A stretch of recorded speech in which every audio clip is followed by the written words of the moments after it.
দুর্নীতিবাজ যে সমস্ত ব্যবসায়ীরা আছে তাদের ব্যবসায়িক প্রতিষ্ঠানগুলো পাহারা দিচ্ছে। আপনি খবর নিয়ে দেখেন বসুন্ধরার দায়িত্বে কে আছে, সুমিত গ্রুপের দায়িত্বে কে আছে, এস আলমের দায়িত্বে কে আছে? আপনার নেতা, আপনার নেতার ছেলেরা, তারাই পাহারা দিচ্ছে, আপনাকে ভুল পথে পরিচালিত করছে। আপনি যেহেতু বাইরে ছিলেন, বাস্তবের সাথে আপনি এখনো পরিচিত হতে পারেন নাই। আমি অনুরোধ করব সিলেটবাসীর পক্ষ থেকে, আপনি জনগণের প্রধানমন্ত্রী হন, বিএনপির প্রধানমন্ত্রী না।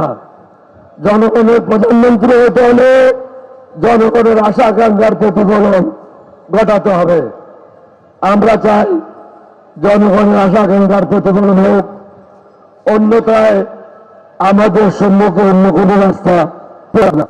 তখন শুধু একটাই হবে, এক দফা এক দাবি, এই সরকার কবে যাবি, এটা ছাড়া কোনো কিছু রাখবেন। আমাদেরকে ওই জায়গায় ধাক্কা দিয়ে দেবেন না।